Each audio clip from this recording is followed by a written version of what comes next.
Hey guys, thanks so much for tuning in, Savage Joy Live. And I'm back in East Palestine for the second time within a month.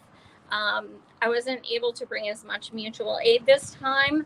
However, I wanted to come out and still join for some protests, and I'm doing one tomorrow at the main EPA in Columbiana County. I've changed my train ticket, and I'm like, screw it, I'm staying an extra day so I can do something while the EPA is open. We are actually at the EPA right now in East Palestine. Um, this is no joke. I am incredibly sick. I actually vomited already like a half hour ago. And we are not feeling well at all. One of us had to sit in the car and actually bail out of this because they're feeling so sick they can't get out of the car. And it's bad. So we're right in East Palestine. Even driving through last night, I had no taste. I just sore throat. Same thing today.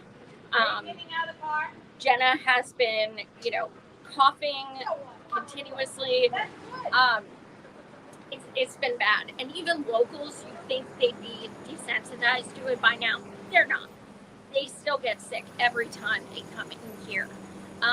So I would like you guys to hear from some more residents. Some of these guys I've had on my show, you've gotten to know as well. And some spoke at the rally I did 3 weeks ago in town. But yeah, I just want to introduce you to some people who came out to fight the power today. Eddie, you want to come up? You want to say hi? You want to? What do you think they should do with the creeks? Test the creeks. Absolutely. And what is one of the chemicals that's very dangerous? That's very true. Eddie is 4 years old, and he knows how to say one of the toxicities that they are being exposed to. Christina is his mom. She's been on my show several times, and she spoke at the rally. Christina, what are your thoughts today?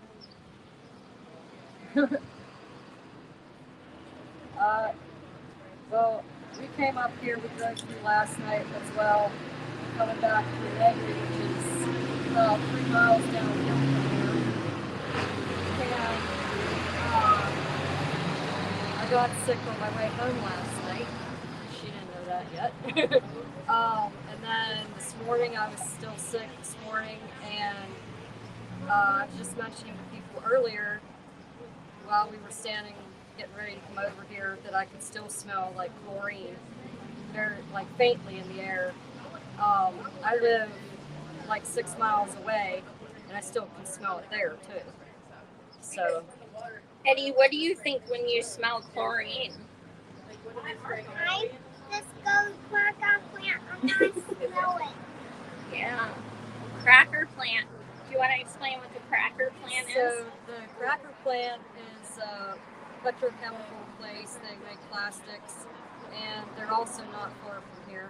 They're they're out in Monaca, Pennsylvania, where myself and Edward live. We're about halfway between here and the cracker plant, and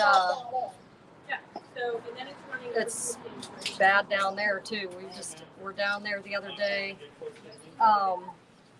trying to talk to my representative about East Palestine, and on the way to his office, which is right across the river from the cracker plant, got sick again, and it was like a flashback to the train. Yeah. I don't know what the chemical was that was possibly leaked. We're still trying to figure that out, but it was like a severe stomach ache, nausea. My head felt like it was like swollen like this and go boom, boom, boom. And I told my representative about it, and he said, that's a whole other problem. Cool. What are you going to do about it? Awesome. Oh my gosh. So what are I mean, are you guys, do you think the declaration of disaster is going to happen? Like, I think it needs to still happen, but Biden is more worried about everywhere else in the world. Yeah. He won't take care of here. He won't take care of Hawaii. He won't, like, Flint, Michigan was 10 years ago almost, but like he could still do something for them as well. But I think that that's something that needs to happen for people up here in East Palestine. There's a lot of people that need to be able to leave. Yeah. They continue to be sick. You just said earlier that you experienced getting sick being here. But even out where I live, I know people who are still sick. And there's been like no help for Pennsylvania aside from people like yourself bringing in stuff, and people from all over the country helping us and the people in East Palestine. But I think that a lot of people need to be able to leave. Absolutely. I've said it a few times on my show, but just in case someone's tuning in that hasn't been a subscriber before, people when we're talking about rehoming, I help some people rehome with the donations you guys have sent. And what rehoming entails is new everything. And when I mean everything, I literally mean everything. Furniture cannot go, clothes cannot go, bedding cannot go. Chrissy, who we know from the show several times, she was so upset because she can't even take her Christmas ornament that her daughter made when she was little of her handprint. She can't even take that. Photo albums, nothing. You cannot take anything. There is no Clorox bleach. There is no kind of cleaning. It doesn't come out of those items, whether it's wood, metal, what have you. So it is essentially being unhoused. There are people who are still living in hotels after over 6 months later, and we're being told that perhaps within a week they may starting to be cutting those people off. It's terrifying. Would you like to come speak and share what you told me happened last night? And just, if you don't mind. Last night, my brain's a little foggy. Oh, I thought there was an explosion. Oh yeah. Okay. See, I told last night we were sitting at home. We're 1.2 miles, and we heard a boom. It's not unusual where I'm at because people, shoot guns or put off fireworks. But they were hearing it miles away, and they saw a big flash of light miles away. I didn't see that, so it wasn't from where I was at. When I reached out to a few different people who would love to have been here, they said that they were so terrified from that last night, that exploding sound, they don't feel safe leaving their house. They didn't sleep last night. They're just a wreck because there's no answer for what it is. There's no, it didn't sound like a firework. And to see it miles away doesn't really line up because this is a very hilly area. You wouldn't see a firework that far away, especially one random one. You'd see a couple but it was a big white flash, they said. And several people have said that just racked their nerves so bad that they're afraid to go out today. And I know when Norfolk Southern did one of their performative, like Easter egg hunt type thing, and they did their 4th of July thing, and they had fireworks. I interviewed a lot of people who had PTSD from that too. People who lived by the train and heard the boom. That's something that does not get talked about enough. Like, these people don't have the watched it help right behind them. Watched it derail. Watched the fires right behind their house. It's terrible. Fortunately, I'm far enough out that I didn't see that, but I did hear the explosions because those people that are so close. I can't imagine. It's awful. What have you experienced the past 6 months? Like, what is your experience being here? It's kind of hard because I have a migraine from being out here right now, so I'm not as clear as usual. we've had a lot of random symptoms that we didn't have prior. Yeah. Something I've noticed is when I spend any amount of time outside, my legs get shaky, like Bambi. That's exactly what happened to me yesterday and today. Yeah, and that's something like I don't have that.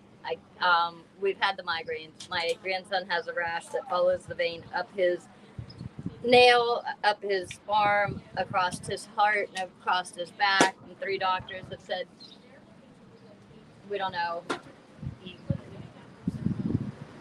There's so many, and right now, after that migraine hit from being exposed, I can't think real clearly right now. I'm so sorry. Oh no, that's okay. People need to understand the magnitude. Like when I went on a show after I was here 3 weeks ago, I was coughing. Like, I know a crazy. 23-year-old girl who spit out a full molar, root and all. I saw the whole. Perfectly healthy. Hey, this tooth is wiggling like it's a loose tooth. 23, like that was notable. And then they thought, well, maybe it's nothing. Then they forgot about it. Eating dinner, buttered noodles, and the whole tooth came out, root and all. The whole hole is down there. So, And that's soft. yeah, like such a variety of things that are happening, and no answers, no nothing. The track record of protecting people after things like this is pretty grim. So I'd rather see them let as many, help as many people get out of here as they want, and give the people who want to stay well-rounded information to make that decision with. Exactly, because I think I've told my audience before, they made it so that each person who goes door to door, even though it's no solicitation for money, each of them would be fined $400 for even going door to door for passing out information about, or just asking questions. How are you, neighbor? Yeah. Is there anything you need help finding, neighbor? Like that became a problem. They just wanted to know, are you okay? Are you good? Do you need anything? Do you have concerns I can help you figure out? And they got shut down for that. Incredible. You have, sir, you have a sign that says "Buy us out." Mm-hmm. Yeah. Do you want to explain what that is? And what I just think maybe we should. I'm a farmer on the other side of Pennsylvania. I don't know if my land's polluted, and I don't want to grow any crops and kill anybody. I guess it's federal, and that's all I really want to know: is it safe or not safe, and should I leave or not leave? Has the past with the EPA and government officials, have they given you any past history to make you feel comfortable that they'll give us a good answer? I've never heard any answer about this at all. No, I mean their history of other examples. Like, do they? Yeah. I don't know what they're going to do. It's hard to know. Absolutely crazy. Have you felt any physical symptoms or anything? I really don't live here. Right. I live in Coraopolis, which is 30 miles away. Right. So I would have no symptoms. I only visit the farm maybe once a week, check on things, Right. But I didn't move there once I saw this explosion, Yeah. Oh my gosh. Had you just purchased your farm? I've had it for about 15 years. It takes a while to get all the fences and all the buildings built. There's nothing there. So. Have you noticed anything with the animals? I know a lot of animals have been dying around. There's nothing there that just deer.